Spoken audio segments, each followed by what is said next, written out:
Ya mau datang tapi gitu. Jadi itu sudah mulai dulu. Jadi sekunane kuno itu transaksinya itu ya harus berani berapa itu. Fir'aun katanya innakum idzal laminal muqarrabin. Kamu tak jamin menjadi orang dekat saya. Jadi mulai dulu kalau dukung itu ya harus dapat jatah gitu. Jadi jatah orang dekat. Entah dulu tidak tahu tapi mulai dulu ya sudah gitu. Kata Fir'aun oke. Akhirnya pertarungan itu mau dimulai.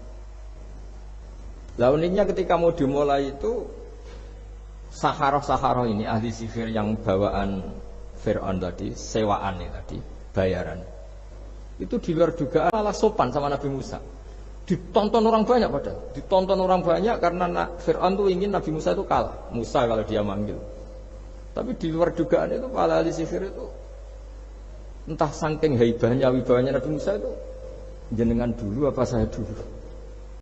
Monggo jenengan dulu apa imma antulkiyah wa imma an-nahnul mulkin. Monggo jenengan dulu atau kita dulu.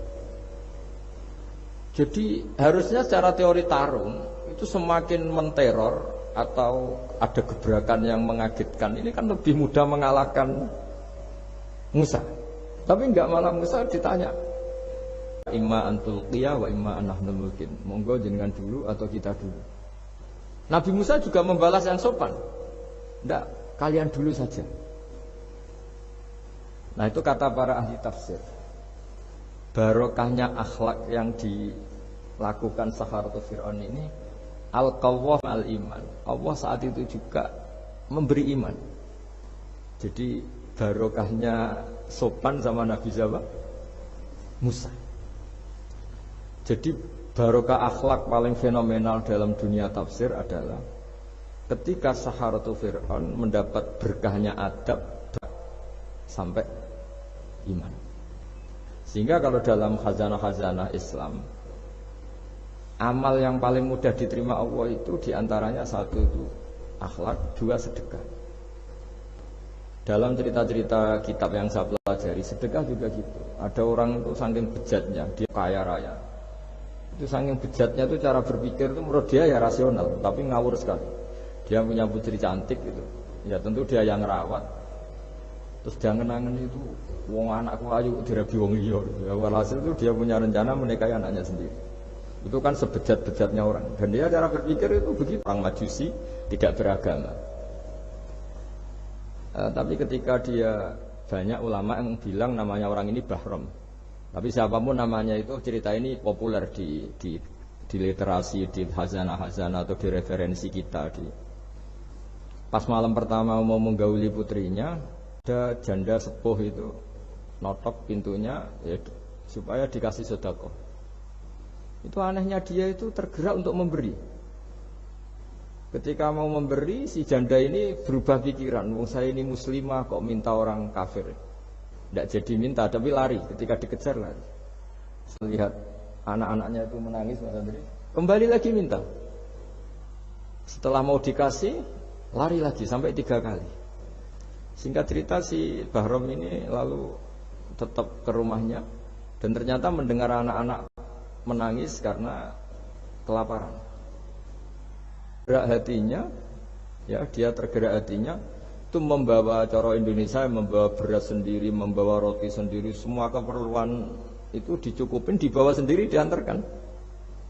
Dan uniknya saat itu juga dia berpikir waras langsung. Gak ingin lagi menggauli anaknya, gak ingin lagi. Jadi barokahnya dilakukan orang kafir itu langsung ada berkah. Sampai saat itu dia iman. Dan hebatnya ada seorang wali di era itu mimpi disuruh menghormati si Bahram ini, bahwa ini umat saya, ini walhasil itu sampai diapresiasi. Nah, lagi-lagi kembali ke sedekah.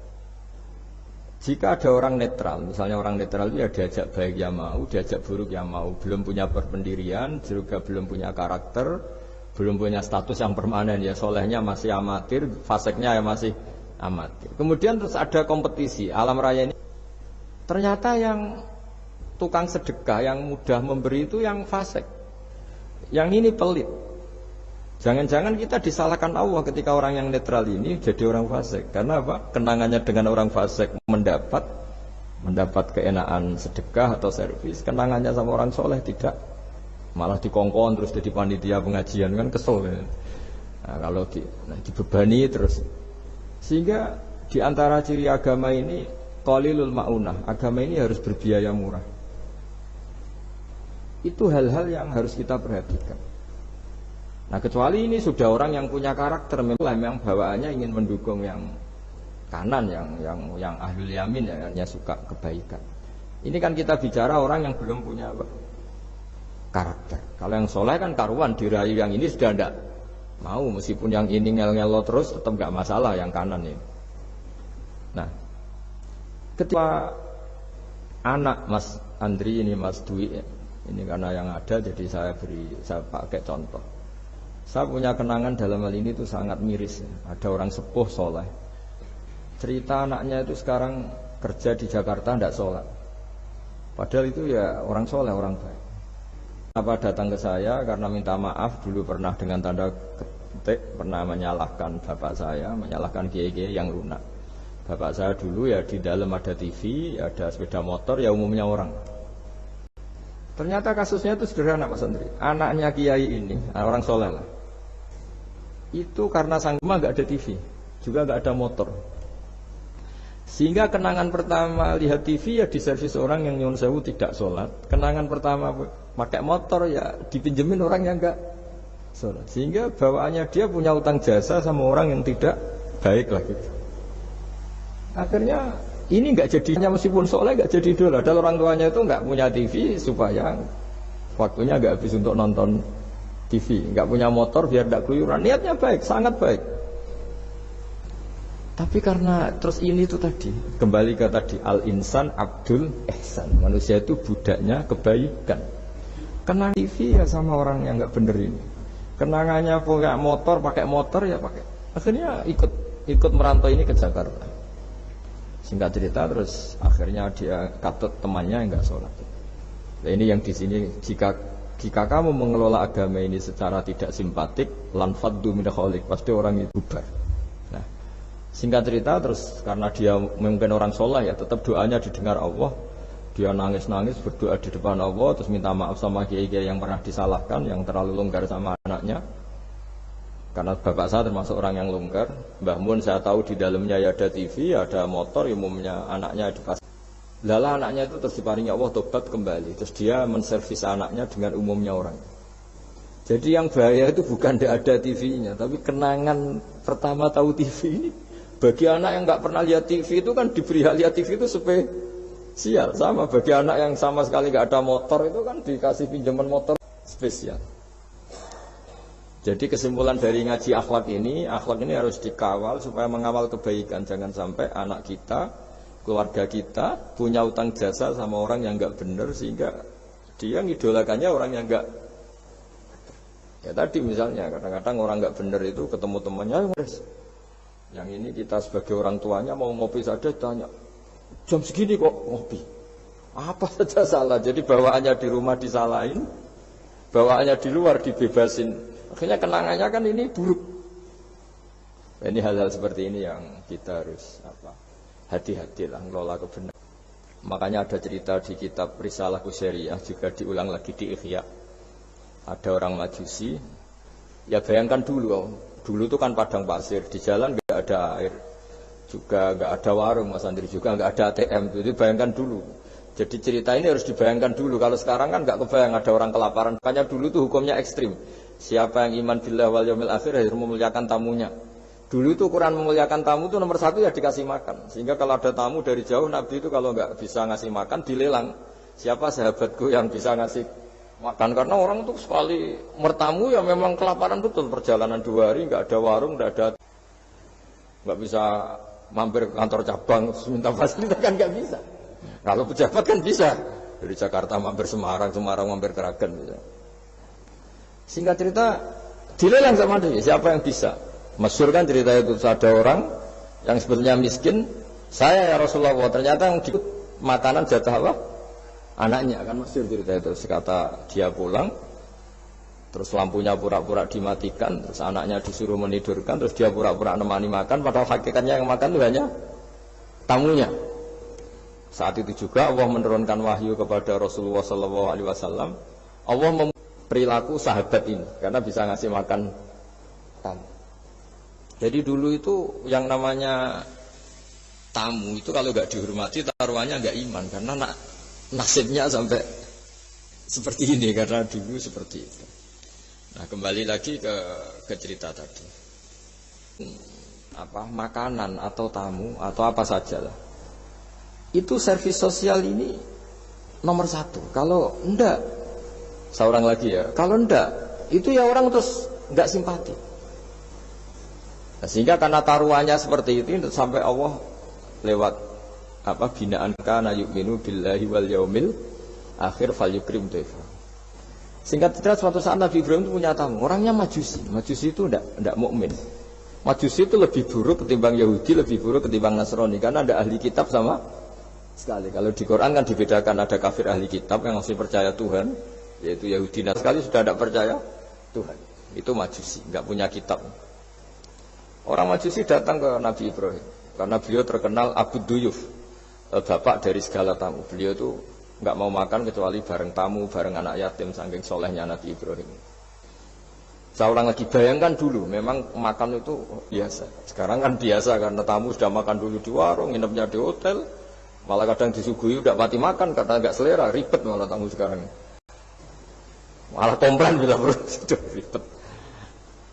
Nabi Ibrahim itu ketika orang itu kelaparan, ya Ibrahim karena dia nggak mukmin ya, tolong hari ini saya kasih makan. Ndak, hatta tu'mina sehingga kamu iman. Singkat cerita orang ini frustasi karena ini tokoh ya. Nabi Ibrahim itu tokoh besar Muslim ya tentu. Akhirnya dia putus asa terus sudah wala balik kanan, sudah ngelunyur saja meninggalkan Ibrahim karena dia putus asa lah. Saya Majusi, dia Nabi, dia tokoh Islam pasti tidak ngasih makan. Apa yang terjadi? Saat itu juga Allah karena beliau Nabi bisa komunikasi dengan Allah dapat wahyu. Lihat orang itu umur berapa? 10 kira-kira gitu atau 60. Kata Allah, orang itu baru ini loh kelaparan katanya. Dan baru ini juga minta kamu kan iya. Dan kemarin-kemarin tidak pernah kelaparan ya baru ini ya. Terus kata Allah, saya yang Tuhan saja ngasih makan dia padahal tidak iman sama saya. 60 tahun. Minta untuk 1 hari saja kok mensyaratkan apa? Iman. Udah panggil saja supaya makan di kamu. Salah sih. Dipanggil akhirnya sama Nabi Ibrahim dikejar. Udah, ayo makan ke saya. Ya gimana? Udah usah syarat iman, pokoknya makan saja. Nah, sudah si makan sama Nabi Ibrahim di servis. Tanya, kok kamu mendadak baik tadi sini? Itu ditegur Allah. Saya salah katanya. Loh, Allah yang Tuhan itu, menurut kamu Tuhan itu betul negur kamu? Iya. Dia nangisnya. Ternyata Tuhanmu itu Tuhan betul ya. Saya yang Majusi aja diperhatikan, menyalahkan kekasihnya kamu katanya. Udah saya mau iman saja katanya. Itu ya barokahnya servis tadi. Nah sekarang misalnya kita bertarung di dunia yang bebas ini. Misalnya nyuwun sewu, yang ngasih makan ini nyuwun sewu, yang orang baik tidak ngasih. Pasti utang jasanya orang ini sama yang enggak baik. Karena kenanya sama orang baik itu udah baik. Nah ini yang dimaksud walaupun tafadzun ghalidhal qalbi lan faddu min hawli. Kalau orang mengelola Islam dengan cara yang kurang baik, maka akan melahirkan lari. Nah, karena tadi al-insan abdul es. Jadi cerita yang ringan-ringan di sekeliling kita juga seperti itu. Bapak-bapak itu ngopi di rumah itu ya rasanya kopi sama. Itu gara-gara tidak nyaman ya cara bujone marah kan gitu cara nyugoi. Di warung senyum. Ya sudah akhirnya milih di warung. Warung dapat senyum, di rumah dapat. Ya sudah. Jadi semua proses sosial itu seperti itu. Nah mau saya di sini bayangkan itu anak kita ya. Kenangannya dengan kita, dengan bapaknya, dengan ibunya ini kurang baik. Kenangannya di luar baik, cenderung tidak ngidolakan kita, meninggalkan kita. Jadi menurut saya belajar akhlak paling pokok adalah kaitannya dengan kepentingan anak-anak kita. Saya bukan niat sombong ya. Saya itu alhamdulillah sampai sekarang tuh masih sering mandikan anak saya, jalan-jalan sama anak saya. Hak-haknya. Bahkan saya ini punya ajaran, tapi istri saya sudah menerima. Dulu ya sempat janggal-janggal untuk iskal, sekarang sudah menerima. Saya punya anak yang biasa ikut adik saya, adik Fuad itu masih kelas 2 SD. Mulai kelas 1 SD, mulai kelas 2 saya bilang, kalau kamu ingin jajan, bapak pas tidur bangunkan. Adalah anak saya itu punya santri yang bantu lah. Dulu istri saya protes, itu kan melatih anak nggak sopan karena bangunkan orang tua. Enggak, kata saya, sopan itu nomor 2, nomor 1 itu hukum. Terus saya beri penjelasan. Yang paling berhak atau yang paling boleh tinggal-ngelno anak itu ya diganggu anak. Itu ya orang tuanya. Masa anak mau jajan yang harus ribet pembantu, mana anak mau jajan yang harus ribet orang. Yang paling boleh diganggu oleh anaknya ya orang tuanya. Itu hukum, kata saya. Akhlak nomor 2. Barokahnya hukum itu, saya ulang lagi, barokahnya hukum itu, kalau anak ini terpaksa pembantu itu pas lalai, kita tidak nyalahkan, kan kewajibannya di kita.